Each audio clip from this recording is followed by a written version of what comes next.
Welcome to Volleyball State, your look at volleyball in 6 rotations. Here are your hosts, Jeff Sheldon and Lincoln Arneal. Hello and welcome to Volleyball State, a look at the sport of volleyball in 6 rotations and a proud part of the Hurrdat Sports family. I'm Jeff Sheldon. And I'm Lincoln Arneal. That's right. The women's college volleyball season now is just 2 weeks away, and expectations for Nebraska could not be higher. This is finally our show that dives deep on a Nebraska season preview. Who's new? Who's back? What are the things to watch for going into a highly anticipated season for last year's national runner-up? Plus, the country is going to get an unmatched behind-the-scenes look at last year's Nebraska season coming up very soon via ESPN's new E60 documentary, No Place Like Nebraska. Today, we are going to talk with the producers of this show, Karson-Strauss and Maddie Rundlett from ESPN. They're going to join us to pull back the curtain on how they put this wonderful documentary together. But first, Lincoln, tell the folks how they can interact with us in the digital spaces. Yes, you can follow us on Twitter. We have volleyball at Volleyball Pod. Also, we have a TikTok account. We'll upload some videos there. You can follow me at Lincoln_VB for all the news that I cover and the stories that I write for Huskers Illustrated. So just wrote a story this past week about the lack of two-a-day practices, and also a feature on Andy Jackson for the magazine that's going to come out shortly. So that's where you can read all of my writings. Where can they find you, Jeff? Oh, man, in my basement most of the time, like right now, but you can interact with me on Twitter at @ByJeffSheldon. You can argue with me on whether I sufficiently praise Nebraska's Olympic hopefuls or not, or, yell at me because you think I'm being too mean if I do say anything mildly critical of this program. That's what a lot of folks like to do. And otherwise, just hanging out with my family most of the time. I'm down on campus quite a bit too, so maybe, you see me driving around in a golf cart. That was fun. It was fun to see kind of good reaction from our episode last week with Lee Feinswag about who the next Husker Olympian was going to be. We had people who wanted 8 people, and how about we just settle on one? How dare you say there's not 9 future Olympians on this team, sir? I guess that's being a hater, but hey, that's our cross to bear, I guess. One of the awesome things that we get to do today, and we're going to talk with Jen and Maddie from ESPN and talk about this really cool documentary that Lincoln and I have both been able to get a little sneak peek of. So that'll come at the end of the show. It's about time we start talking about Nebraska. I mean, for the last couple months, we have talked about the national teams, Olympic results. And then last week we had our way too long Big Ten preview with 17 other teams. It's now time to dive into Husker volleyball season. And we're not going to neglect the rest of the teams in the state. I think next week, we're going to have some time to talk about Creighton, who's expected to have a really wonderful year, and UNO coming off their first NCAA appearance. So if you're joining us for other Nebraska in-state volleyball talk, we're going to have that next week. But right now, it's time to look at Nebraska. We're going to do this position by position, starting in rotation 1. First of all, we're going to look at the biggest Husker storylines going into the season. Lincoln, you have already kind of been knee-deep in this. You were at the team's media availability on Wednesday. You were at Big Ten Media Days. What, in your mind right now, is kind of the biggest storyline going into this season? I think it is, how does Nebraska rebound from that national championship loss? The team achieved a lot. They weren't, I don't know if they were expected to be really good, but I think they exceeded expectations by only losing once in the regular season, then falling again in the national title game. So almost all of that entire core is back. So how do they react to that? And now that they've got a little bit more of a bullseye on their back, how do they react to that? So I think that's kind of what I think is the most prominent storyline as we kind of navigate the schedule early on. What's your number one storyline? Well, so I want to stick with that for just a second, because it ties into kind of what my biggest thing is too. I saw a couple weeks ago there was a local media person who was started talking about penciling Nebraska in for the Final Four, which is going to be in Louisville in December, and it made me kind of take that sharp intake of breath for a second, because I've been around this program for a long time. And expectations are nothing new to them, but they always kind of seem to succeed the most when it's not expected going into the year. So last year, they have a team full of freshmen and newcomers that go the regular season with one loss, make it all the way to the national championship match, win the Big Ten championship. If Nebraska volleyball was ever going to be considered an underdog, it would have been last year. Well, they do not get that luxury this year. The bullseye is on their backs. Everyone's back. And just these coronation seasons, that I like to call them, never usually turn out the way that you think they will. Because when you set expectations that high, like the only way to fulfill them is to win a national championship. So I'm thinking about seasons like 2007, where they had won the national title the previous year, and they went through the regular season with only one loss late in the season, and everyone expects them to steamroll to the national title again. Well, they get swept in the regional final by California. Or after winning the title in 2015, the preseason number one in 2016, they have a wonderful season. They almost lose in the Sweet 16 at home to Penn State, and then get rocked in the in the regional semifinal in the Final Four by Texas in Columbus. So both of those, by any other measure, are really good seasons. But how is this team going to react to the pressure? And one of the things that, if you all watch this E60 documentary, No Place Like Nebraska, that loss to Texas really seemed to shake them. I don't think that the page is entirely turned from last season yet, and it might not be until they face some adversity and overcome it in this season, because they admitted that moment was really big for them, and when they came back in the spring, it kind of still felt like it was last season for them, and they had something to prove. And so there's some emotional work to do, I feel like, to get them into the 2024 season.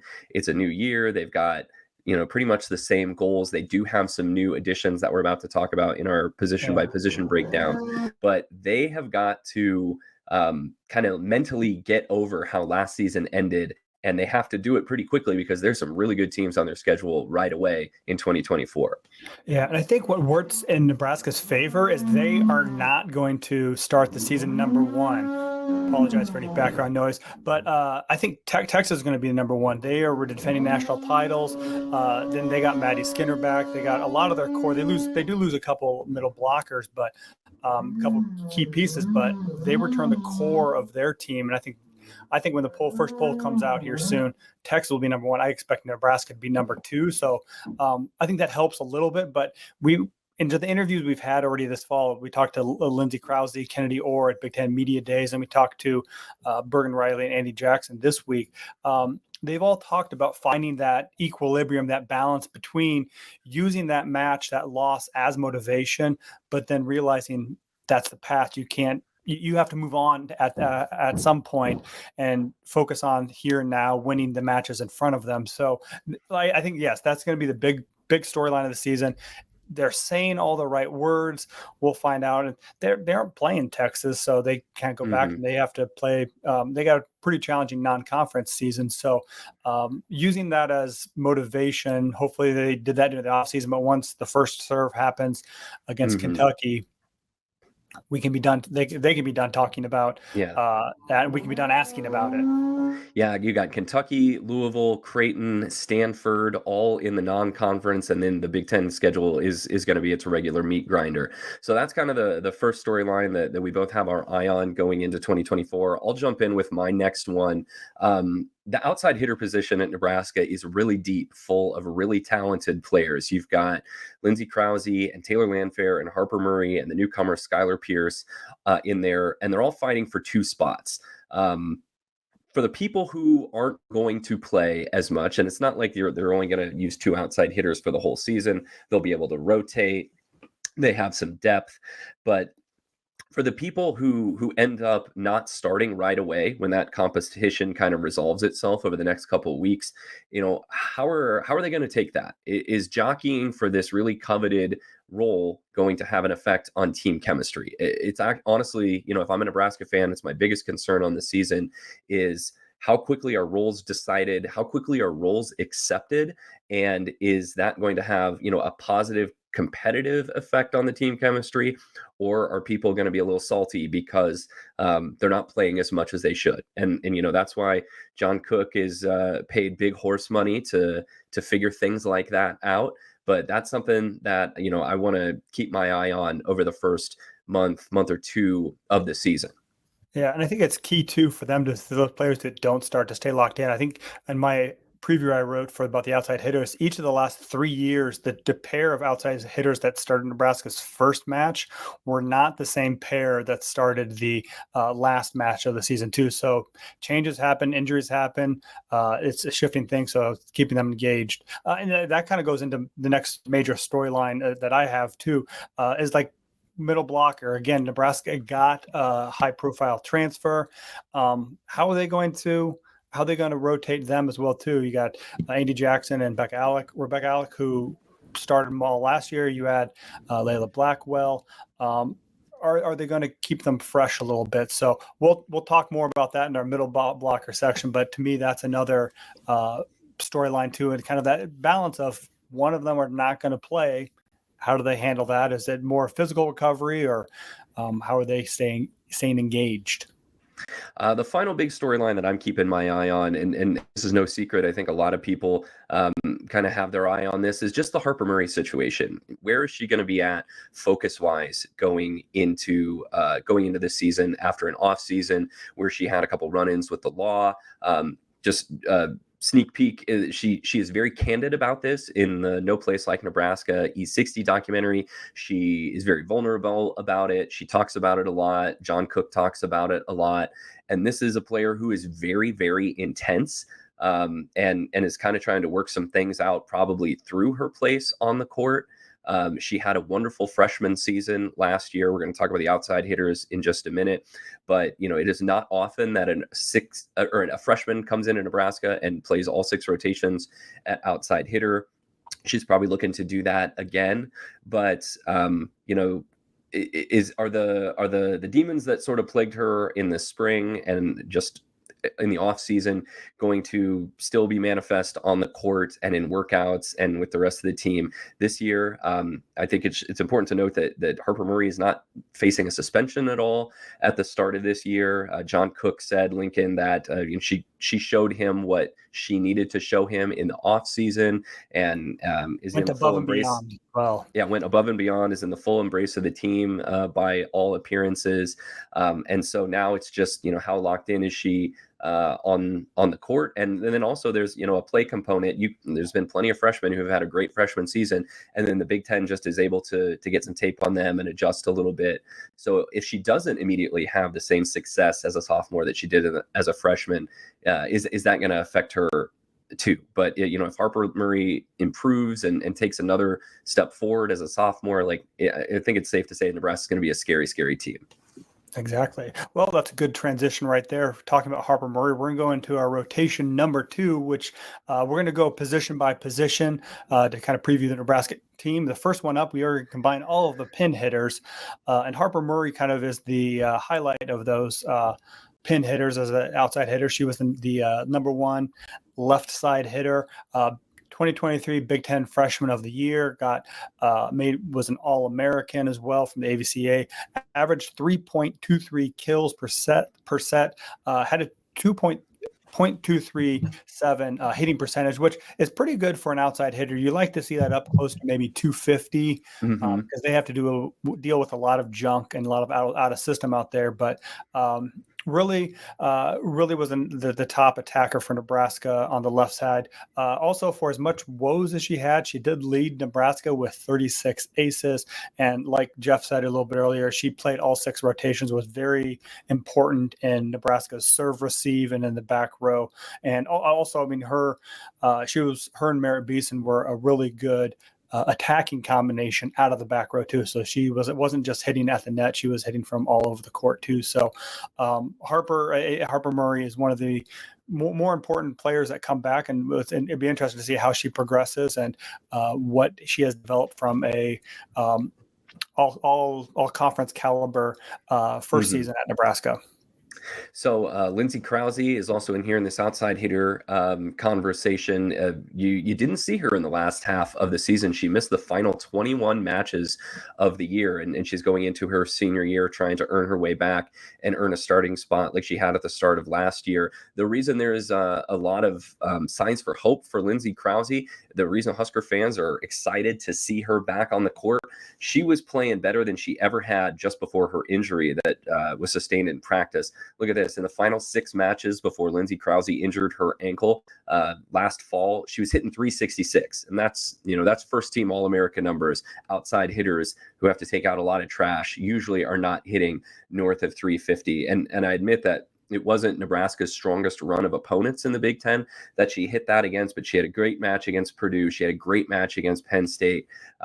Lindsey Krause, if she is healthy and at her peak, she is a very, very formidable outside hitter to deal with. So Harper Murray and Lindsey Krause are your returning starters from last season. But Lincoln, we have a couple of very big additions at this position to talk about. For sure. I mean, you went after last year's lost the national title game. You didn't think that outside hitter was going to be a big need for Nebraska in the transfer portal, but John Cook went out, got probably one of the bigger transfer in all of college volleyball. Taylor Landfair came from Big Ten rival Minnesota, and really, I mean, she was the 2022 Big Ten Player of the Year. Took a step back last year a little bit, kind of had to deal with a coaching change and just kind of, I don't know what else was going on, but she did not look like the same player too. So, but she stayed at Minnesota this spring to finish up her degree, came to Nebraska in May and has been working out with the team, been around the team. She was also part of the contingency along with Leslie Rodriguez and Merritt Beeson that played with the USA national team down in the Dominican Republic in the final 6. But so she's been around Nebraska a lot. The question I think here is which version of Taylor Landfair are you going to get? You're going to get the 22 version, who was a first-team All-American, Big Ten Player of the Year, 4.35 kills per set, hitting 257, or is it going to be last year's version where the kills per set was down 3.1, hitting percentage fell by 35 points? I mean, she's just a high volume attacker for Minnesota. She was their number one option. Again, played 6 rotations. Defense was a little bit shaky at times. She took in the last year, she took 1,200, and the year before that was 1,000 swings. Nebraska's offense is a very different approach. They spread the ball out a little bit more. Merritt Beeson is the only player who got 1,000 swings in Nebraska last year. So it's a little bit of adapting to the culture, hoping that maybe she just needed a change of scenery.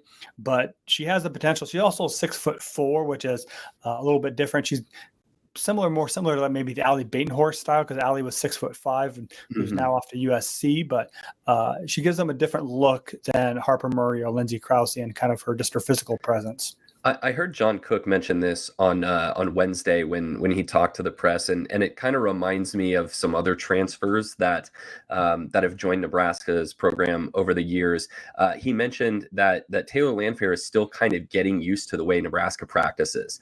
It's really high energy. It's really intense. There's a lot of competitive players in that gym that kind of demand a certain standard. And the way I interpreted what he said was she's still kind of getting used to that. Is that sort of how you took that? Is she still sort of learning what the Nebraska standard is? Yeah, I think it's a different culture shock. It's different. I mean, she's been in Minnesota for the past 4 years. She missed a couple years because of injury, but it's a very different style than a lot of other schools. So yeah, I took as that. The other cool thing that he shared, and hopefully we'll get a chance to talk to her a little bit too, is she spoke to the team earlier this week. I think it was on maybe Monday or Tuesday, and got to tell her why she's playing volleyball in Nebraska. And he was really impressed by that. And we talked to Bergen Riley, also said that it really was meaningful to hear her perspective as someone who was somewhere else and then wanted to be part of the Nebraska culture after getting to experience college volleyball elsewhere. So we're excited to talk to her and figure out very thoughtful, very she was very sincere when I talked to her after she transferred, but put a lot of intention into her decision and really kind of looked at what was best for her moving forward. Going back to the volume thing for just a bit, there's some players who put up really big numbers because they get all the swings on their team. And I'm thinking like Emily Londa at Ohio State, takes a ton of swings. Taylor Landfair is used to taking a ton of swings. She was the first, second, and sometimes third option for Minnesota the last couple of years. And the way Nebraska runs their offense, like that just doesn't happen. I I'd have to go back and look how many swings like Michaela Fecky got her senior year. I know Kelsey Robinson was probably north of 1,200 her senior year at Nebraska. But, with what Bergen Riley's able to do running the offense and the number of weapons they have, especially because they can set players out of the back row, Nebraska got 2 back row options, and most teams don't have that with Beeson and Harper Murray.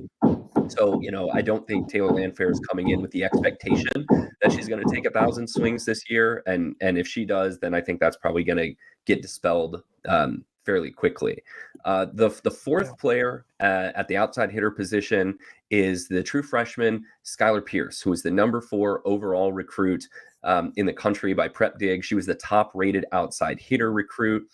She's from the Kansas City area, and Nebraska fans haven't really been able to see her very much. You got a short glimpse of her in that spring exhibition match out in Kearney, where she played against Denver, and she had 10 kills in that match and really showed you some promise there. She's a great athlete. She's a quick twitch player. I think her intention is ultimately to become a 6 rotation player. Like a lot of Nebraska recruits, she had seen action in these Team USA developmental programs. And so she's going to be a fun one to watch, but she's also fighting with 3 older, more established players for playing time this year. So I don't know, if you're going to see her in a depth role, or if you're going to see her kind of on some of those early non-conference weekends where Nebraska is going to play 2 matches in a day. But if you're looking forward to seeing Skylar Pierce, you might need to be able to watch the red-white scrimmage coming up on the 24th, because that's probably where she's going to get her most amount of time, at least early on in the season. Fun fact: Nebraska got rid of all of their 2 matches in one day. Oh, they're not doing that anymore? I think the NCAA changed the rules to allow more dates. So I think once they didn't have to do that, Nebraska has a budget where they don't need to do that anymore. So no more Saturdays where they play at 11 a.m. and then 7. Yeah, no, they got rid of that, fortunately, and don't have to write into those weird Frankenstein stories of here's what happened in match 1, here's what happened in match 2. But so hopefully we get to see Skylar. She did some really good things in the beach season too. I think you don't expect that from someone from Kansas City, but just her athleticism and her competitive drive really carried through that season as well too. The last pin hitter we will talk about is Merritt Beeson, who was a first-team All-American last year. She led Nebraska with 3.76 kills per set, hit 282, and then was 3rd on the team in blocks after the 2 middle blockers. So she was the best pin blocker for Nebraska. Really, I don't think if Merritt gets enough credit for what she did of coming in, being named captain, and really changing the culture. And really, she's just fun to watch between points and how she interacts with the team. They've all called her the team mother. So she really brings a lot of intangibles, but also one of the great players on Nebraska's last year. I think she was top 5 performance all time with her 27 kills against Penn State. So she can deliver in big matches too. The one question that I have about Merritt is not really about her, but who is going to back up her at opposite the kind of the natural progression they had lined up with Carolina Juravicius.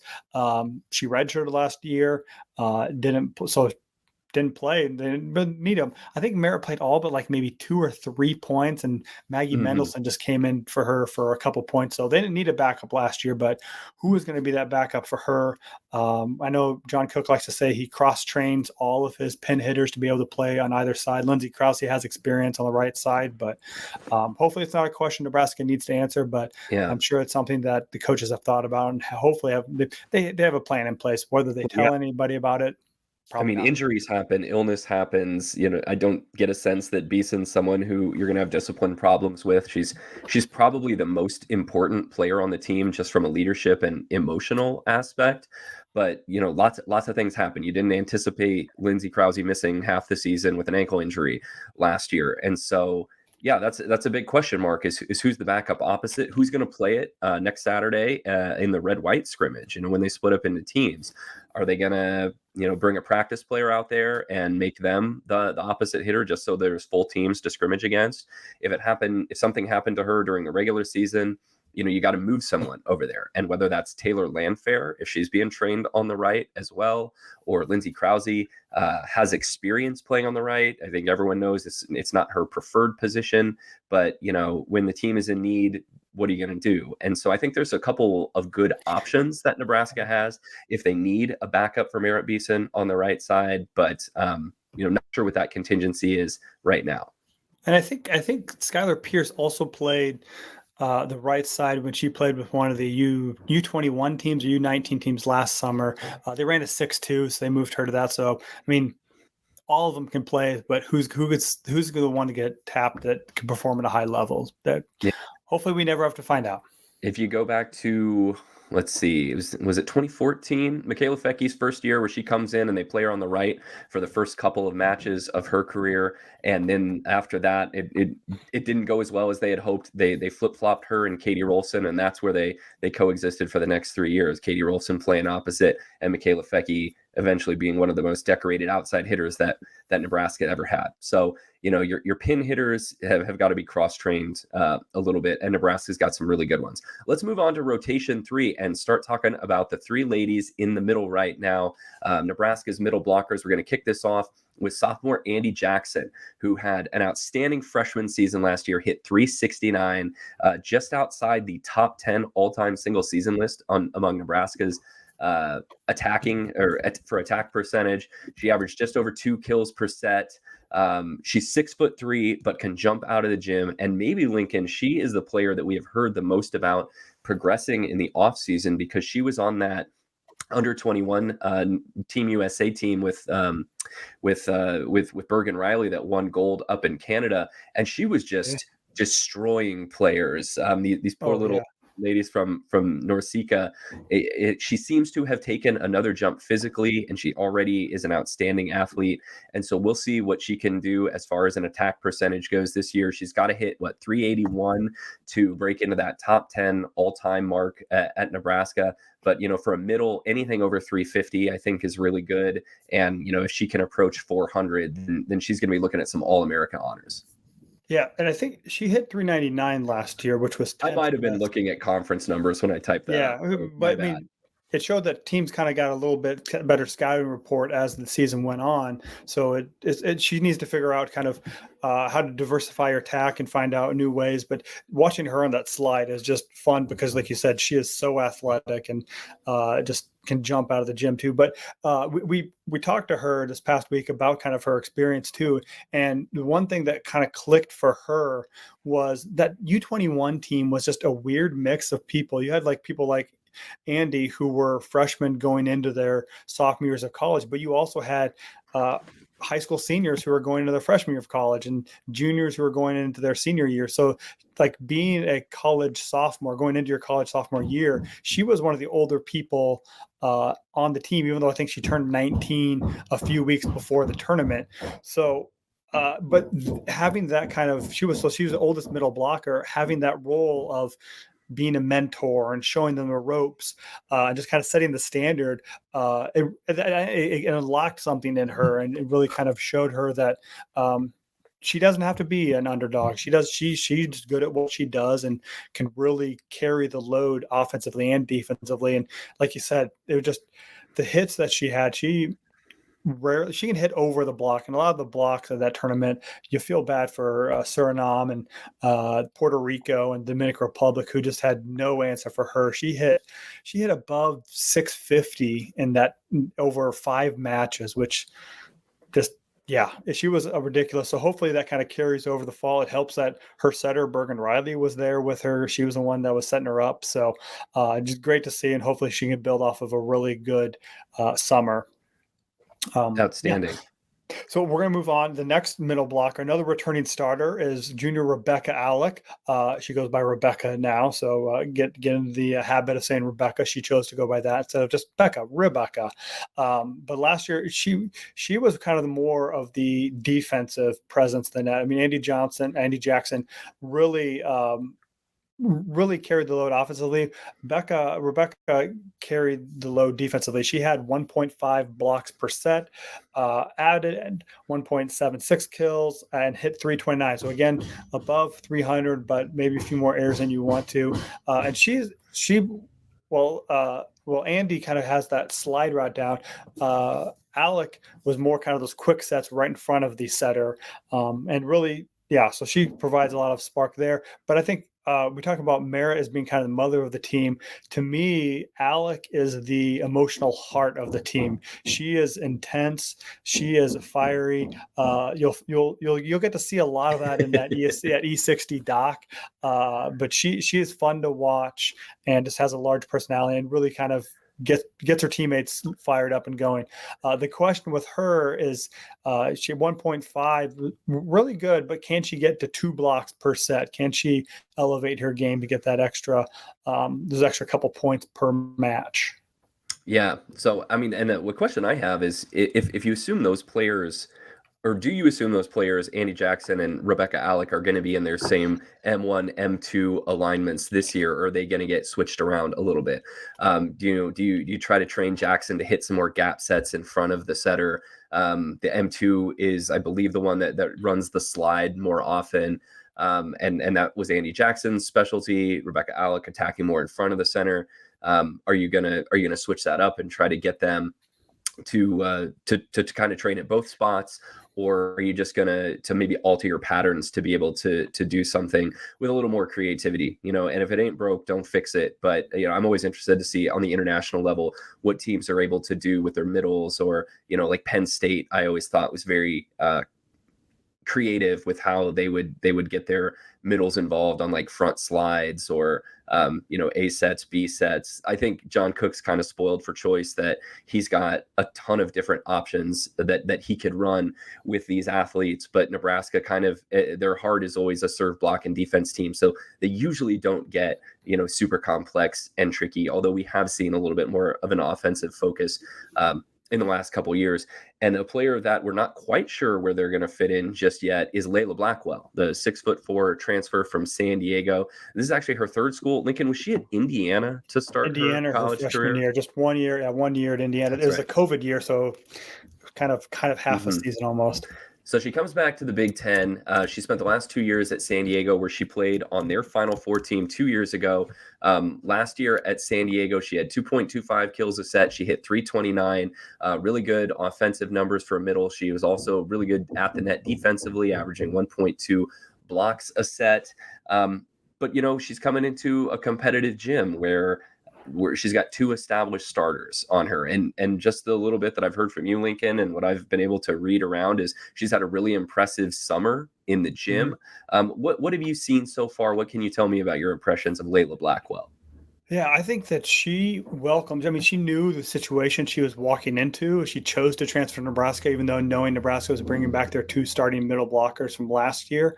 But I think what Nebraska wants to do is kind of rotate more. At the end of last year, Andy Jackson fell off a little production. That may be just kind of freshman. Teams know what to expect from her. But Becca Alec was really beat up. She plays a very physical style and was just tape all over her hands, was just kind of bruised and battered throughout a very long season. So I think that Blackwell can really provide some depth and rotation to keep middle blockers fresh. So, but I've seen everything that I've heard that she fits in very seamlessly with the culture. She was roommates with Ani Evans, former Nebraska setter at USD last year. So she's kind of steeped in the Nebraska culture, knows what Nebraska volleyball is, watched Nebraska volleyball on TV when Ani and her family were out there. So I think she knows what she's going to get herself into and has fit in and knows kind of what role she can provide for this team going forward.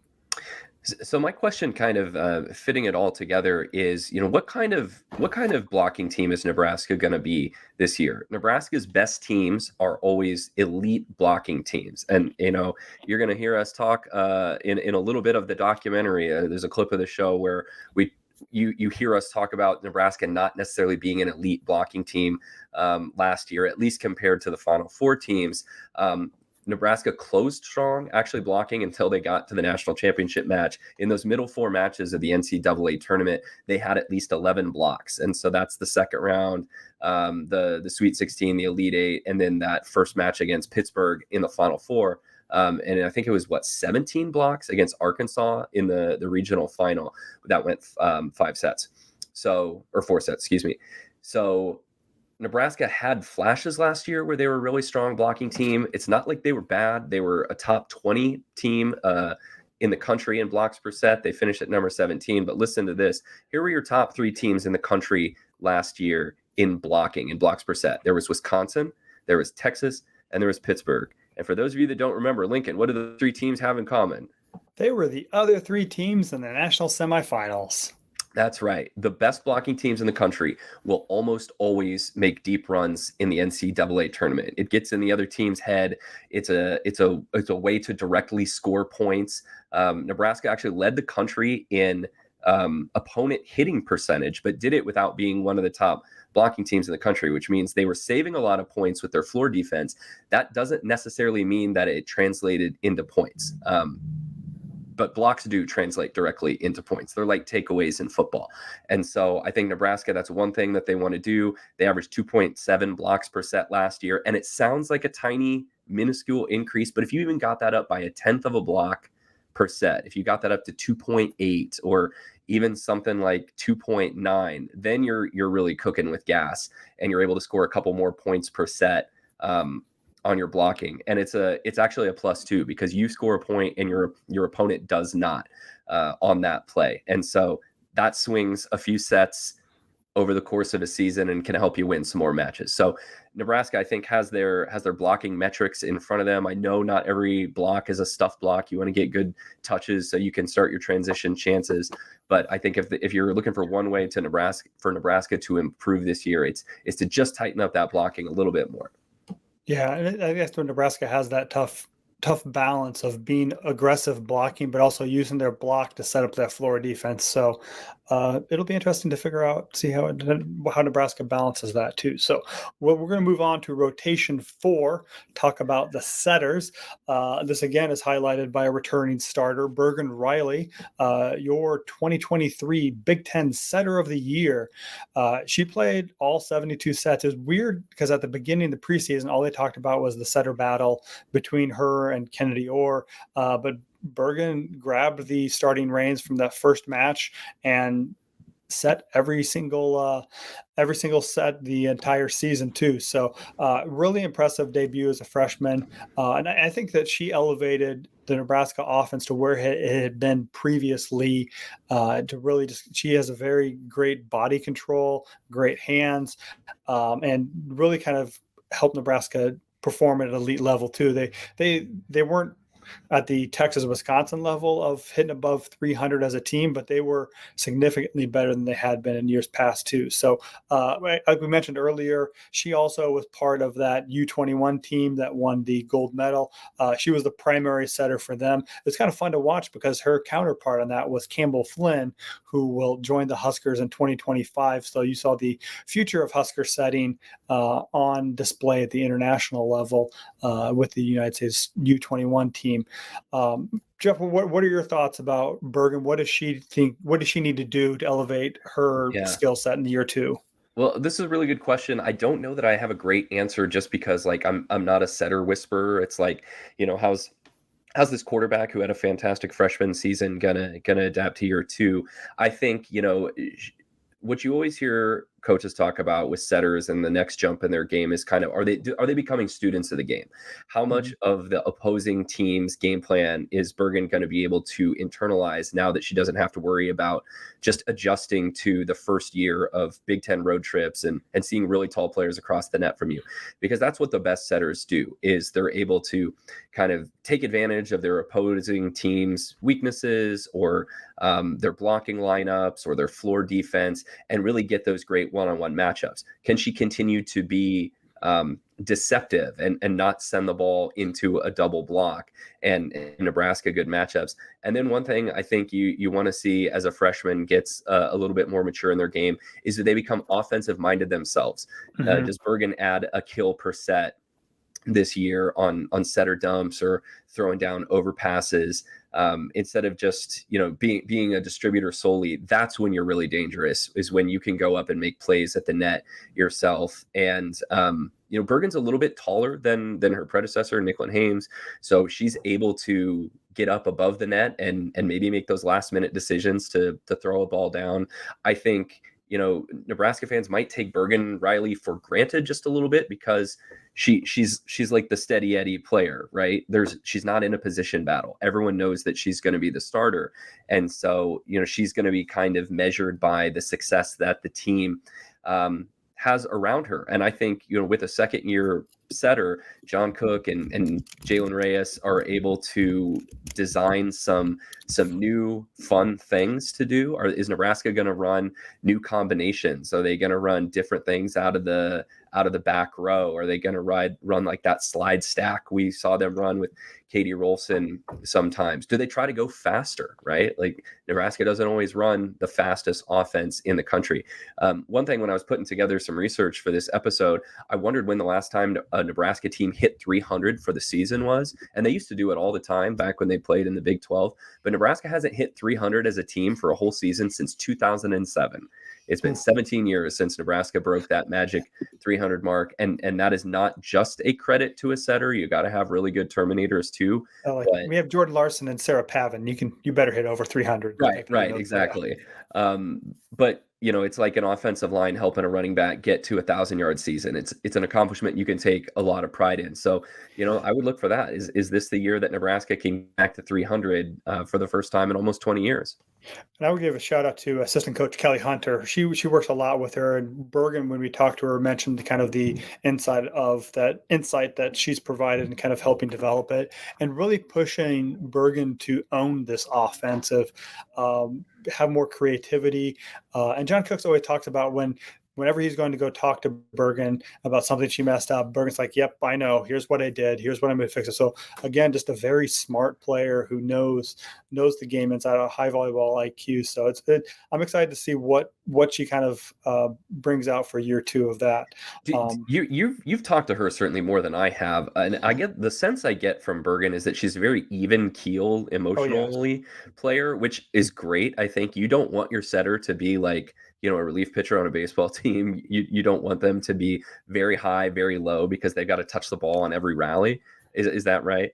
Oh, for sure. I even remember talking to her when she was a recruit before she was in Nebraska too. When she played in the same team that a tournament that Lexi and Merritt and Taylor Landfer played in, that Super Six against some of the other senior national teams. She went as a high school senior to do that too, and she just handled it. She is so even keeled and just kind of ice in her veins is a cliche you could throw out, but like really handles the moment well. And she'll celebrate big points. She'll have fun, but then knows how to turn her focus on to the next point too. And if people mess up, she's not going to yell at them, and she's like, all right, what do we do to fix that? Excellent. Well, hey, let's move into rotation 5, which one second. We got one more. So we mentioned her in passing, but I also want to give a shout out Kennedy Orr. Kennedy Orr is the other setter on the roster. She didn't. They had her come in and play. She was a super sub last year who was a serving specialist. Kind of came into that role a month into the season. She played in 29, but primarily was just a server. I'm trying to remember if they ever did a double switch whenever they brought her in, but she got a couple balls, really improved her defense. But again, you need to have two setters on the roster. So I think she plays that kind of important safety valve. And I think is also an important part of the culture of Nebraska too. Here you have a very selfless person who was a number 1 ranked overall recruit coming in, suffered a knee injury. And really, you heard it a lot during the volleyball day in Nebraska. She wrote handwritten notes to everyone. Kind of just and really summarize the emotion that went into that too. And also was a representative for the Huskers at Big Ten Media Day. So is a face of the program, someone that they look up to and trust with speaking for the program. What you hear about Kennedy Orr is that she's kind of universally beloved and respected on that team. And so she's, a rock solid part of that culture. And everyone, I think, respects her for what she has gone through physically in her time at Nebraska and how she stuck it out and continued working. This was a player that I thought maybe they're just looking for a fresh start. Maybe they want to transfer away to a different school and make the most on the court of their final year or two of eligibility. And she's just such an important part of that culture, and everyone likes her. And so it's nice to see that that she's able to succeed and get her degree and be a really valued player, even if she's not, in the starting lineup. Yeah, that was one thing. One of the questions I asked both her and Lindsay Krause was they both graduated in May. Why did you choose to come back? I mean, you could have transferred. A lot of people into the transfer portal for the last season. Why they wanted to come back, and both of them said, "This is home. This is where I've invested 3 years into this program. I want to see it succeed. These are all my best friends." So. Yeah, so I don't think she ever really seriously considered transferring, but she has kind of carved out a little role for herself and a serving specialist, and has a great relationship with Bergen, which you really admire that from a senior to hand over the reins to an underclassman to run the program, and something that she had hoped that would be her job for many years as well too. Absolutely. All right, so now we're ready to move into rotation 5. This is the defensive specialist, the libero, the ball handling positions, which, I don't know if there's a team in the country that has sort of the depth and talent here that Nebraska does. I'm sure somebody could come at us in the mentions and tell us that your team has some great ball handlers as well. But let's start with, first of all, let's start with this. We mentioned it earlier. Nebraska led the country in opponent hitting percentage last year. Nebraska opponents hit 137, and it was quite often where teams would have their worst offensive night of the season when they were playing Nebraska. And you don't do that unless you've got outstanding defensive coverage in the back row. That starts with Lexi Rodriguez. She's a 3-time All-American, 2-time on the first team. Nebraska's starting libero will come into this season looking for her 3rd Big Ten Defensive Player of the Year award. She's another player that I think isn't super flashy, isn't the most emotional player out there, but she was a captain. She has a very big, speaking presence in this E60 documentary you all will see.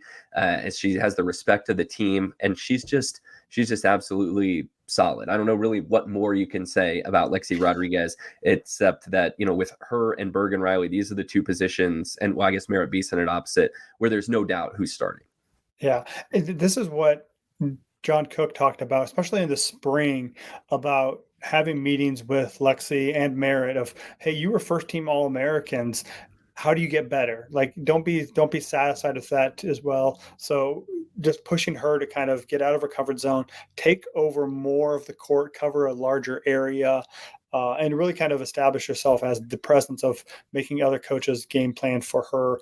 But there's every time once per match, I just write down my notes, taking notes. Just she makes a jaw-dropping play. Like, wow, how did she get there? How did she anticipate that? She is fun to watch. So this will be her last go around with the Huskers. So my advice is enjoy it, soak it up, because Lexi is a great player too, and one of the best liberos in the nation. So enjoy it. But she's not the only one. I mean, right behind her, Lainey Choboy, who probably would start at libero for most programs. I've been trying to think, maybe there's only a couple other in the Big Ten, but most other programs across the nation, she would be the starting libero. In Nebraska, she's the primary DS. Last year, she played the back row for the second outside hitters, whether it was Lindsay Krause or Ali Batenhorst. She would come in and play back row for them.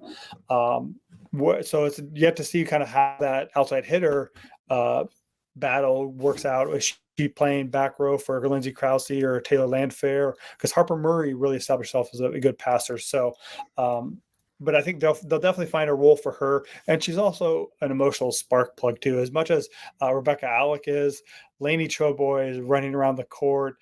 She's got the attitude for sure. Yeah.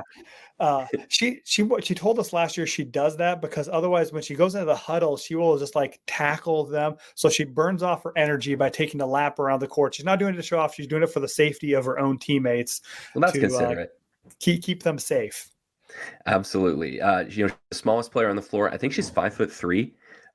But she covers a lot of ground. You see her, dive in for tips, dive in for loose balls. She's huge on the hustle charts, which is what you got to do if you're trying to impact matches from that position at this level. Someone who's also going to be joining her, we don't know in what capacity yet, but incoming freshman Olivia Mauk, and I hope I'm saying that right. I'm always worried I'm going to mispronounce her name. But Olivia was the libero on the Team USA Under-19 team that won the 2023 U23 World Championship last year. And then she had a great beach season in her first exposure to college volleyball, came in a semester early, graduated high school, and she played in 27 matches on the beach season with Andy Jackson. They won 18 of those, which I think tied the highest a player has ever won in one season in Nebraska's beach season. So she made a strong impression right away. And, just like with Skylar Pierce at outside hitter, is she going to prove to be too good to keep off the court? Is she going to challenge Choboy for time as a DS? Is Nebraska just going to be able to sub out anyone that's struggling in serve receive or just needs a little bit of a break? They've got plenty of talent in that back row that they can bring in. So we're really not sure what Olivia's role is going to be. John Cook also is famous for saying every year, if you're one of the team's top best 6 servers, you're going to play. And so if she has an outstanding serve, then she could carve out a role as a serving specialist too. But Nebraska's got some great options in the back row. Yeah. And I think and John Cook also said in the spring that he was considering redshirting Olivia and seen where kind of let her kind of get into the program. But the way she played in the spring, both in beach and the indoor season, it removed that thought from his mind too. We'll kind of see again how that stacks out because there's a limit on the number of subs and figuring out who she's coming in for as well too. So, but I think she has the talent to be there. She was also trained with that U21 team too. She was in the training program for that, and Cook said that she really benefited from that. So she's also, like you mentioned, won the world championship, but also is a elite level player for her age group as well too. The last one we'll talk about is Maisie Bosinger. She played in 18 matches. She started the year as a serving sub, and she really kind of has a different serve than most everyone else on the team does. She has a little bit. Everyone else kind of has a little jump float. She has a little more topspin, I think, or just kind of a different look to her serve. So good change of pace. She came in and serve a couple times throughout the course of the year, but played in 18 matches and also was a high school setter. So if something drastic happens and she needs to come in and do that role, she could do that too. But again, kind of another one of the people that are a big part of the culture. Also fantastic cook. Or a baker, I should say. She's known to make, I think always in the spring when John Cook's birthday is, she makes him a carrot cake and does I think is her side hustle. She makes cakes and things like that. There are other desserts. So her sister is one of the top recruits a couple years from now, right? Yes, her sister's going to be a junior at Norris. She was the number 8 overall recruit, I believe, according to 2027. Mallory Bosinger is her name. Yeah, Mallory. Yeah, also playing a setter, a little bit taller than Macy, but their mom is the coach at Norris High School, so it's a big volleyball family. If you're around, the Lancaster County area for the last 20 years, the name Bosinger is pretty synonymous with Norris High School athletics. There's been a lot of athletic Bosigers to come through there. Yeah. So that's our preview of all the positions. Before we kick it off to rotation 6, before the next time you hear our voices, Nebraska will have played in the red-white scrimmage. Jeff, is there anything that you're keeping an eye on as you go into that and kind of watch the scrimmage?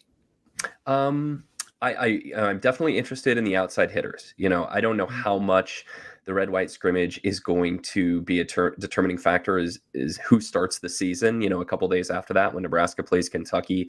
But when you have a competitive position battle like that, the red-white scrimmage is always something to keep an eye on. Who's going to be on the red team? Who's going to be on the white team? I imagine they're going to do some switching at the intermission. Maybe they play 4 sets just to give everyone more time. But I want to see what Taylor Landfair looks like in a Nebraska uniform.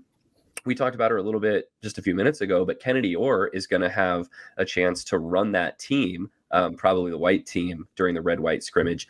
Nebraska is going to definitely need a backup setter. If there's one Bergen Riley injury or illness or, absence for whatever reason, that she would have to step in. So you want to feel good about your depth at the setting position. So I want to see what Kennedy Orr looks like. Those are probably the 2 biggest things that I want to keep my eye on. What about you? Yeah, and I think that it's just It'll be fun to see how the crowd reacts to this too, because it's been a long time since they've played the Vanny, and I know there's always a lot of anticipation. The other cool thing that I'm looking forward to is John Cook mentioned it this week, that this is the 50th year of that they recognize the volleyball team. So they're getting like more than 100 former players are all coming back. So I think that'll be a really cool atmosphere. Yeah. They've been calling it Team 50. Like you've seen that pop up on social media a little bit, as they're referring to this year's Nebraska volleyball team as Team 50. Here's my nitpick with that, and I probably take more personal offense than anyone really should, except for a couple other women. This is the 51st team that the athletic department has sponsored, because the 1974 team, which I wrote a great story about, go read that at Huskers Illustrated. I tweeted that out. They were sponsored by the athletic department and offered scholarships, but they aren't recognized as a official part of the Nebraska history. So, this is the 50th team that's part of the official, but I'd like to give credit to that 1974 team, which was, they got scholarships, they played a lot of in-state teams. They probably played like Southwest Missouri State 11 times. Who was a juggernaut? That's what they did back then. You know what? Yeah, we should get John Mabry back on the show or go back to his book and see what his book says. You should read my article. Well, I mean, we could do that too. We need multiple sources on this. Yes, multiple sources. Lincoln was a big source too in this E60 documentary that we've been talking about for a little bit. So we just want to set this up real quick. I guess we're transitioning into rotation 6 right now. Lincoln and I have both had a chance to see this. It's super, super cool. It has all the cinematography ability that you would expect something like ESPN to be able to put out. The footage they have is amazing. It's really well edited. The interview subjects are outstanding and are really open about this. But Lincoln is in this as well. You're kind of the narrator of this thing. I mean, a good documentary doesn't have a narrator, but you're definitely part of this too. What was your experience like? Just kind of interacting with all the folks involved in this product, and how did you think it came out? It was really well. Like I've been a part of one or two other different documentaries, so I think, we'll get the media and we'll do that. I didn't realize I was going to be the only media person, but it was kind of cool. I sat down and talked with them for an hour, just kind of reliving both. I mean, I provided a lot of the history of kind of the Terry Pettit to John Cook transition, how Nebraska volleyball got to where it is, and then just kind of reliving that 2023 season of starting with the stadium match. That Wisconsin match was a highlight, and just taking it point by point and talking about the personalities on this team. So it was really, really kind of cool to be involved with that. And Jen and Maddie were fun to work with. They accommodated my weird schedule, but it was a good time. And I'm glad that they invited me. I was very honored to be part of that and be part of a really great documentary. And I really also hate this, because one of my stutters is documentary. That word, it's hard to say. It's hard to say. It's one of my word tripping. So, but it was fun to be part of. And I think, like you said, everyone, this is a one that I think you want to watch multiple times, just because it is so layered and there's a lot going on. So there's some downside to it. Nebraska does lose the national championship again. They didn't fix that for the fans, but it's really good job. One of the things that you're going to see in this documentary too is it's not just the story of the season. The documentary does not end with the national championship match. It goes all the way through the spring. It talks with Harper Murray, kind of when she's going through the depths of her struggles this spring. So it's about more than volleyball. It's about the people that play it and the people who coach it. And so it's really cool. We'll shut up and get to our conversation with Jen Karson-Strauss and Maddie Rundlett here, and we'll jump back in on the other side.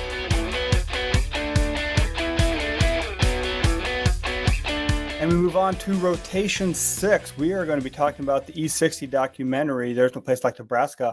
We are talking with director Jen Karson-Strauss and producer of the documentary, Maddie Rundlett. The show will air on August 25th, Sunday at 4 p.m. Central on ESPN as part of the E60 show. We are glad to be joined by them today. Welcome, ladies. Bring them on here. There they are. Welcome. Yeah. So, fun fact, we're actually all in Lincoln, Nebraska. Maddie, I saw you tweeted out yesterday. You feel like you have spent more time in Nebraska than the average American. So we welcome you back to our state to soak up the glory that is living in Nebraska. So welcome back. Thank you. It's awesome to be back. To be fair, most Americans spend more time out of Nebraska, I would say, than the average American, just judging based on our population. But we're always excited to welcome new folks to the good life. Well, good. Well, we're excited to talk to you about the E60 documentary that's going to be airing in just under a week by the time you're listening to this. But it kind of, I mean, we cover a lot of Nebraska volleyball. We're inside the bubble too, but for people that aren't inside of it too, I guess we sort of why is Nebraska volleyball the subject? Why did you decide to explore what's going on in that world? Yeah, Jen, do you want me to take this one? So it really started with, seeing Volleyball Day on social media, just seeing the crowds, all that immediately piqued my interest as someone who doesn't come from a volleyball background. I was like, there's something crazy happening in Lincoln and we need to know more. And from there, did the research on the team, saw that it's not just this specific moment, like they have this great, rich history of success and just, this fan base that's incredible. And we really wanted to just shed a light on that and like what it means to be a Nebraska volleyball player. And so that was a pretty quick process. You were telling us just before we started recording that Volleyball Day in Nebraska, the stadium match happened in late August. You get around to pitching Nebraska on this in October. I mean, were there other things that you were kind of irons you had in the fire that could have been the subject of a documentary in place of that, or how quickly did this all have to come together? Is this outside your normal process for something like this? It was quick. Everybody liked because the pitch wasn't just Volleyball Day. We wanted to do something that was much more in depth and expansive and really character driven in terms of the players and not just the history or not just that moment, but within pitching the story, 2 weeks later, Nebraska was going to be playing Wisconsin at home, which was that October 21st game. And so it was very much pedal to the metal. Maddie and I really putting a press on of this is going to be a huge moment and this means a lot. This rivalry means a lot and they're undefeated and we need to be there for that. And so from there, it was just, we were kind of off to the races after that.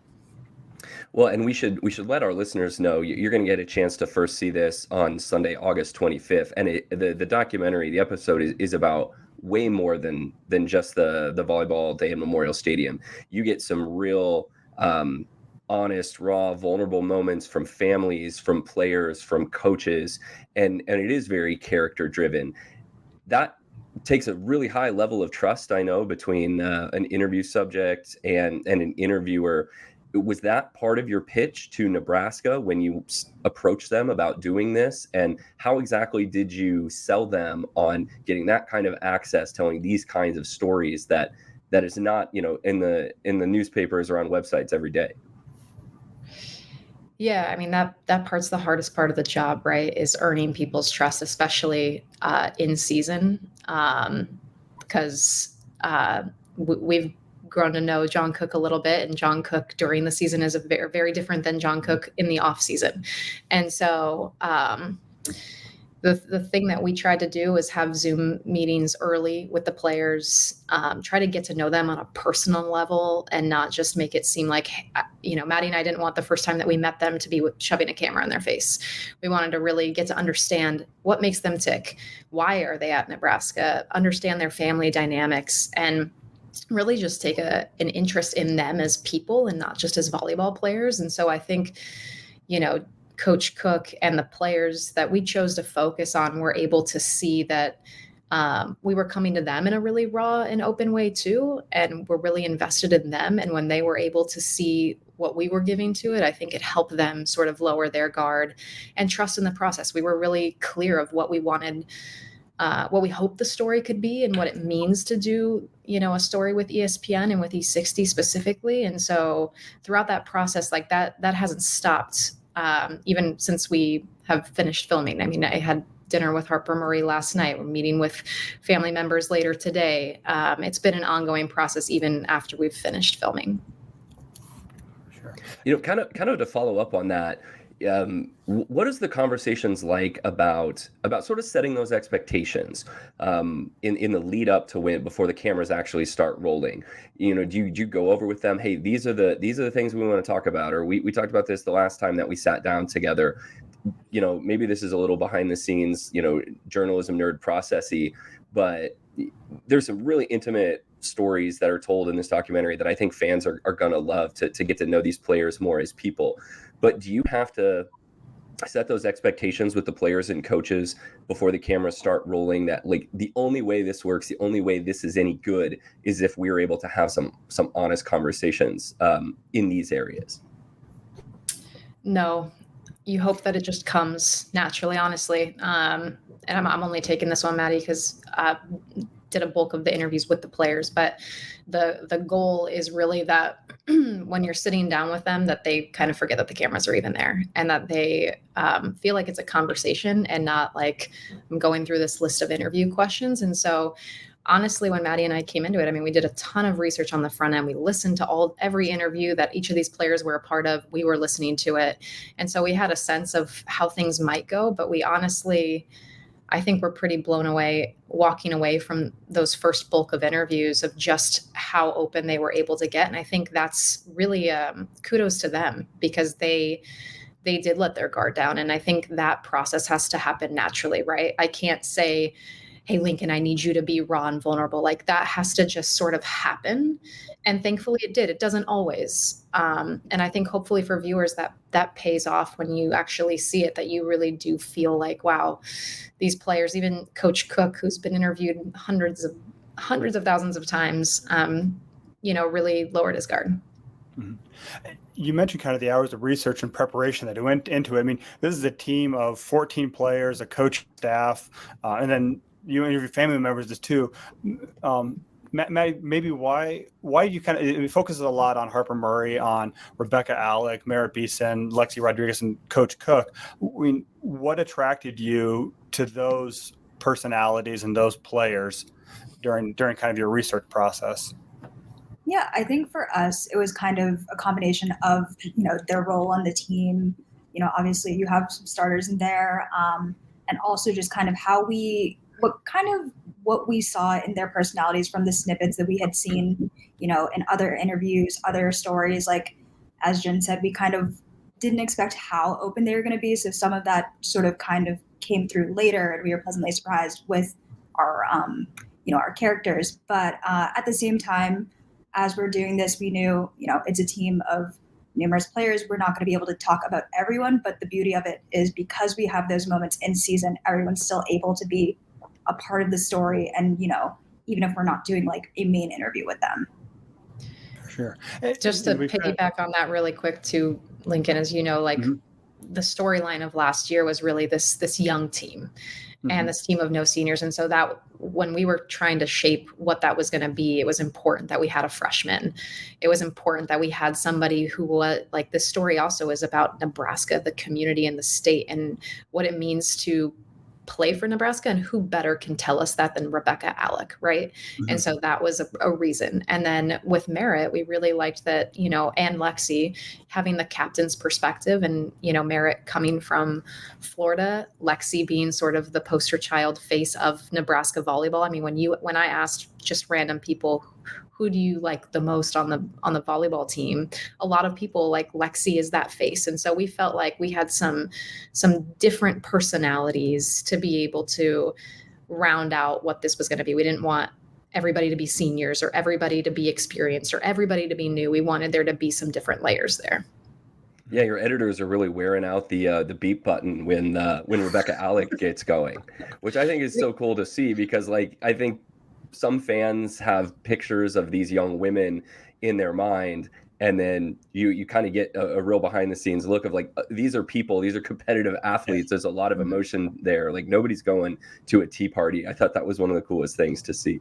Yeah, she's a personality. She's fun for sure. The other thing it really touches on, one of the big takeaways that I imagine most viewers will have, is you really hit on the struggles that Harper Murray kind of went through this spring towards the end of the show. And like we talked about, she's very open in addressing that. And that seemed to come fairly late in the process too. I mean, before that, I mean, what was the ending going to be? I mean, was it always going to end with the spring match, or how did that kind of change maybe your storyboard of what the documentary is going to be about? Yeah, I think, the ending was always going to be the spring game. We liked the idea of just bringing it back to the community. So we wanted to make sure that was still a through line. And, the beauty of documentary work is you're following the story. You can't plan for everything that's going to happen, and it's not scripted. And so you kind of just have to really let things come to you. And I think Maddie and I did our best to adapt to things as they happened. You can't plan for the run that they're going to go on. You can't plan for how players are going to feel about certain things. You just have to sort of let those things happen. The off season, all of that. And so we tried our best to go about it in a way that, was journalistically correct, but also sensitive and thoughtful, and covered everything that needed to be covered. Yeah. I imagine you mentioned that you had dinner with Harper the night before we're recording this. I mean, it seems like you had a good relationship with her. I mean, she hasn't given many interviews too, and this is probably the most colorful that I've seen in the year that she's been with the program. What was that? I mean, I assume that there are a lot of trust and relationship building went in before that. I mean, before everything happened with her run-ins with the law. How valuable was that to kind of earning her trust to be able to have these moments with her that are shown as part of the documentary? I think we just had a connection after the first interview that we did with her. I think Maddie and I were very open with her again about like what this was going to be. So before we even sat down with her, we told her we were going to be talking about her backstory and her family, and made sure that she was aware of those things. And so I think early on, that trust was established. And then I think, the big thing after we were kind of done doing interviews and the off season happens, it was just sort of showing up for Harper as a human being first and a producer director second. And I think that went a long way for her. It went a long way for her mom. And, just continuing to have that relationship and be, transparent with her and with the team about what to expect when this does come out, so that when each of these women sit down and these family members who, open their hearts and gave their time, that there's no surprises in it for them. So they know what to expect. And I think that was a huge one, is that, we're not looking to, put anything on the screen that is going to surprise any of these women, and that they're aware of, what's going to be happening. They're seeing it for the first time when it comes out, or, when it's screened. So nobody has seen anything. And that's a huge part of that trust. You have to have that trust in order to get to that point. Mm-hmm. We're here with Jen Karson-Strauss and Maddie Rundlett, producer and director of the new E60 documentary, No Place Like Nebraska, a great behind-the-scenes look at Nebraska volleyball's 2023 season and into 2024. It's going to premiere on ESPN on Sunday, August 25th, and then you'll be able to watch it streaming thereafter. They're joining us here on Volleyball State. What were you guys most surprised to learn about? I know when you're going into a documentary, it's sort of a guided discovery process. You do a ton of research. You can't, foresee them going on a run to the Final Four. But what were you most surprised to learn about Nebraska volleyball, not only in the research leading up to your interviews, but going through the interview process that sort of, opened your eyes a little bit to this program?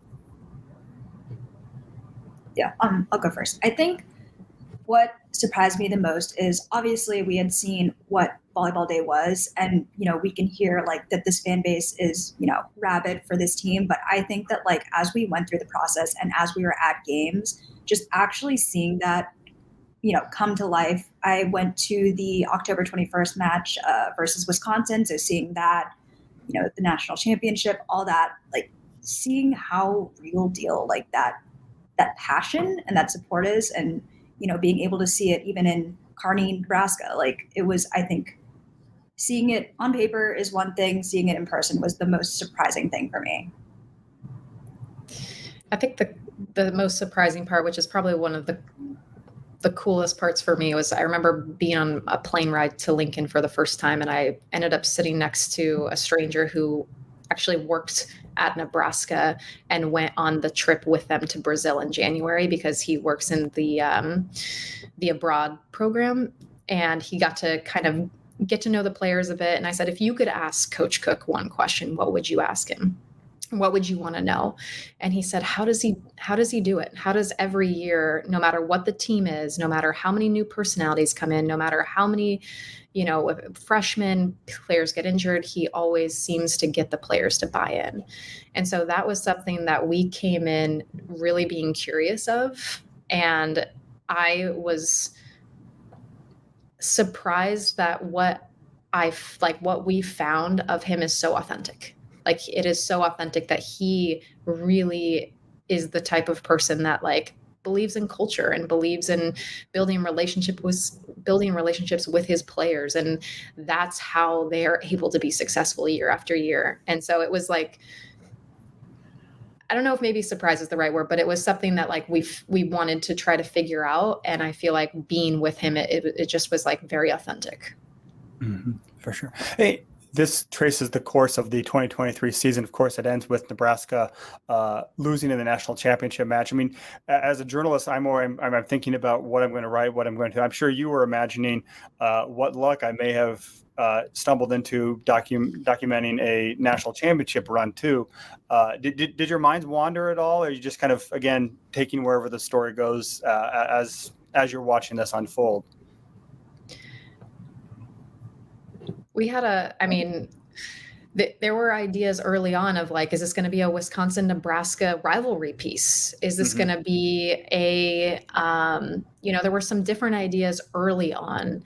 And then I think once we really sunk our teeth in with Nebraska, and then obviously as they continued to be super successful, we honed in on just focusing on Nebraska but yeah, there are early ideas where you're well, do I just do this? And do you go all in on just one person's story? Do you have it be the team? Because you only have an hour, and that maybe seems like a lot of time, but it really isn't. Yeah. And I mean, the other thing too is just when, the national championship can go one of two ways. There was definitely that moment when it goes the way that it does that we were this changes a lot of stuff about what we're going to do. But I think, like Jen said, that's kind of the beauty of the process where we're able to go with the flow and make things out of, the different possibilities. Yeah. And have you heard a lot from Texas fans about where's their show? Because every time I post to promote this is their reply, all the reply guys show up saying, we know how this one ends. So Texas had 10 years of the Longhorn Network to do something like this too. I don't know that they ever did. You stole my line. I'm sorry. Yeah, no, you're on top of it.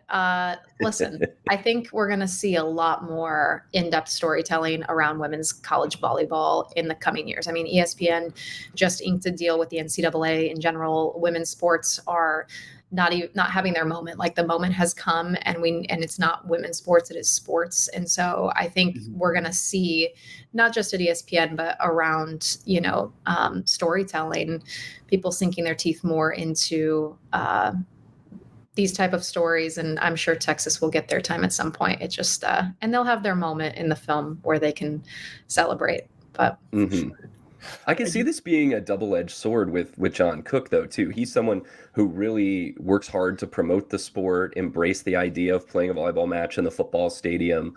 And, he's faced with a gaggle of reporters at every media availability. But at the same time, this is something very different than sort of the day-to-day beat coverage that Nebraska faces. Was this a hard sell to him when you ended up pitching him? Were there reassurances that he needed to hear about, how his program could potentially be portrayed, or, what was that process like to kind of get his buy-in? Yeah, I mean, it was a while before we actually got to speak to Coach directly, which was because it was happening during the season. And we learned after the fact through Nebraska Athletics that there were a number of people that were pitching, this story on Nebraska. And so there was definitely a lot of competition. And how do we make what we're doing stand out? Also, shout out to Liz Merrill. We were able to lean into the connection that she already had with John Cook. Mm-hmm. So we kind of were able to take a shortcut to him and to the SID, Nate Poland. And so that really helped us get like a little bit of a step ahead of any of the competition. But I think, again, like Maddie and I were just very consistent about what we wanted this to be, and we were very passionate about it. And John Cook is a very passionate person. And so I think when he is seeing a matched passion and a matched drive to tell this story at a really high level, I think that helped with the process. And I think it also helped him that like this was going to be an hour. This wasn't going to be somebody taking a soundbite, taking it out of context, making it a headline. It was really like thoughtful and in depth, and it was over time, right? We've spent basically a year with them, so I think that was part of it. For sure. You mentioned kind of the show takes some turns. It's kind of you putting it together too. So Maddie, we'll start with you. What was the best interview or story that ended up on the cutting room floor? And maybe second part of it, who was the most eloquent interview that you had? Okay, so for the first part, I think I know what answer you want for the second question. But for the first, I think don't give it to him. Don't give him the satisfaction. Okay. We'll leave it at that then. But I will say, I think Rebecca Alec has just such a interesting worldview and is such a rich character just as a person that, like, obviously we got to go into a little bit of her backstory with her family, but like there's just so much to her as a person that I think Jen and I were just like enchanted by that, you know, with it being an hour, we weren't necessarily able to get into, but like she really is like, you know, a character on and off the court. Oh, for sure. Yeah, I would agree with Maddie, and more so than that, you know, we did get to interview Josiah Alec. We had a really in-depth interview with her mom, and there just unfortunately wasn't enough time to fully get into that in a way that I think would have been really thoughtful and raw. And people know Josiah Alec around Nebraska, but I don't think they know the version that we had of him. And so that one still stings me. But yeah, I mean, each of them are super thoughtful though. I mean, I feel like Merritt was able to get to some really raw places too. And we were able to understand each of these players better and the program better. And so even things that were left on the cutting room floor, they weren't meaningless to us. It educated us and helped us develop what the story was going to be. And it helped us to, you know, yeah, again, just understand our story and our theme and stay true to that in an authentic way. But Lincoln, shout out to Lincoln really quick though. Lincoln was amazing. And he was really this is a trackless, no reporter and no tracks. And so Lincoln really serves as that help get us from point A to point B, give us context that is necessary. So we thank you. Oh yeah, when I was watching this the other night, I'm like, Lincoln's Sir Basil exposition over here, just kind of like dragging you through the narrative of the places you need to go. So it was great questions were asked. So it was props to the team as well to help make me look good. Jen Karson-Strauss and Maddie Rundlett with ESPN. Nebraska fans and the entire country is going to get their first chance to know Place Like Nebraska on Sunday, August 25th on ESPN. Where can folks see this kind of on-demand streaming after that if they're not able to see it the first time around? Yeah, so immediately after it airs, it'll be on ESPN Plus to stream. And the beauty of that is some of the stuff that we had to leave on the cutting room floor for our linear version will be in this slightly longer version on Plus. But we're also doing a pretty extensive social rollout, so we're kind of everywhere. So, like, what is part 2 coming? You guys are going to do a director's commentary. Lincoln and I can sit down and do like the Mystery Science Theater 3000 version of this. We'll keep making content out of it. Yeah, we're definitely looking to blow it out the week of air, whether it's, you know, ESPN social media, it's, you know, some of the girls on the team are going to be posting some behind the scenes pictures and, you know, clips. We've got the YouTube team working hard, ESPNW working hard. Liz Merrill's writing a companion story that is going to have an excerpt that is some material that wasn't in the documentary. And like Maddie mentioned, the ESPN Plus version is a longer treatment than the one that you'll see on television. Cool. And it plays in nicely too, because Nebraska will play Kentucky on ESPN2 a couple days after that too. So it's good match promotion as well too for that kick off the volleyball season. And there will be a re-air on that day too. So thank you for that.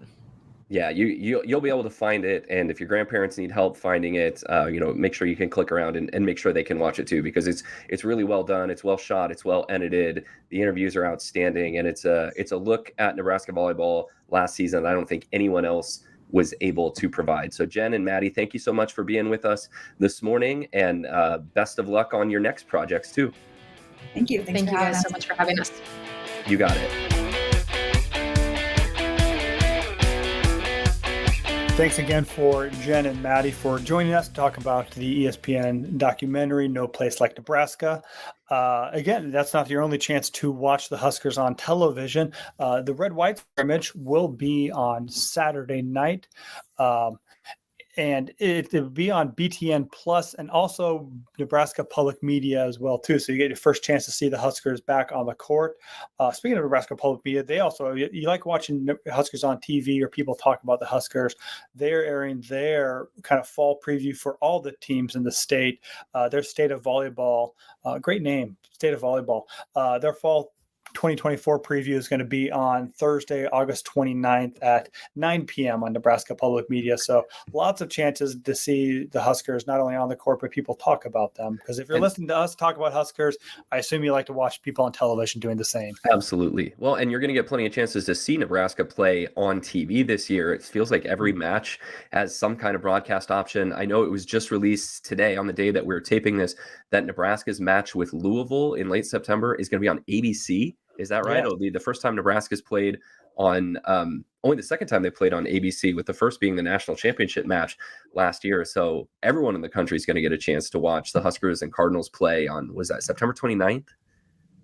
Yeah. That's all right. Let's just assume I'm right, since no one's looking. Late September. That's Sunday in late September. Yeah, absolutely. So you're going to get a chance to see Nebraska volleyball play plenty this year. You're going to get a chance to hear us talk about volleyball plenty of times. We are now officially into our season rhythm. You're going to have weekly shows coming every Monday most of the time here on Hurrdat Sports. There might be some other times we have to drop in just with a quirk of the schedule, but we're going to try to release shows every Monday. Coming up next week, we will recap the red-white scrimmage, Nebraska's red-white scrimmage, also give you a peek at what Creighton and Nebraska Omaha are going to look at, and who knows what else will have happened in the week until we talk to you again. Until then, you can continue to show everyone that you are a fan of college volleyball and the conversation community that we're trying to have here. We got merch. You can go buy your Volleyball State merch at hurrdatsports.com/shop. Neither Lincoln nor I are exposing the brand today, but have in the past and gotta do laundry at some point today. Yeah, you got to do laundry at some point if your bathroom gets finished without them nicking a pipe or something.